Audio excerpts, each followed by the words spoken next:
என்ன சார் யோசிக்கிறீங்க? என்ன பிஸ்னஸ் யாரை வச்சு பண்ணலான்னு யோசிக்கிறேன். இதில் என்ன சார் யோசிக்கிறீங்க? பிச்சைக்காரங்க வச்சு பண்ணுங்க. What a brilliant idea. எங்கள் அப்பா சொன்னதுக்கு மேலே யோசிக்கிறீங்க. டேய் இன்னைக்கு என்ன கிழமைடா? டேய் என்ன கிழமை? சனிக்கிழமைடா. ஆஞ்சநேயர் கோயில சாப்பாடு போடுவாங்கடா. வா போலாம். சாப்பாடு சரியே இல்லடா. 3 வேளை சாப்பாடு போடுறேன். யார் என் கூட வரீங்க?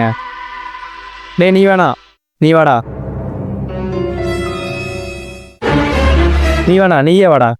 சார் கிட்னி எடுத்து விற்க போறீங்களா இல்லை கண்ணை நோண்டி காக்காவுக்கு போட போறீங்களா இல்லை மறுபடியும் பிச்சை எடுக்க விட போறீங்களா? இல்லைப்பா, பிச்சைலாம் எடுக்க விட மாட்டேன். ஆனால் கடைசியாக பிச்சை தான் எடுப்பேன். அபிட்டு டேய் சும்மா தான் சொன்னேன். இங்கே வா, நான் கூட்டு வந்த பிச்சைக்காரனை இங்கே தான் வச்சுருக்கேன். சார் எனக்கு என்ன சார் வேலை வாங்கி தர போறீங்க? ஓ கவர்மெண்ட் வேலை வாங்கி தரேன்டா. மூடிட்டு உட்காரா. உனக்கு என்ன தெரியும்? சார் எனக்கு கூட்ட தெரியும் சார், பெருக்க தெரியும் சார். ரெண்டு எவ்வளோ?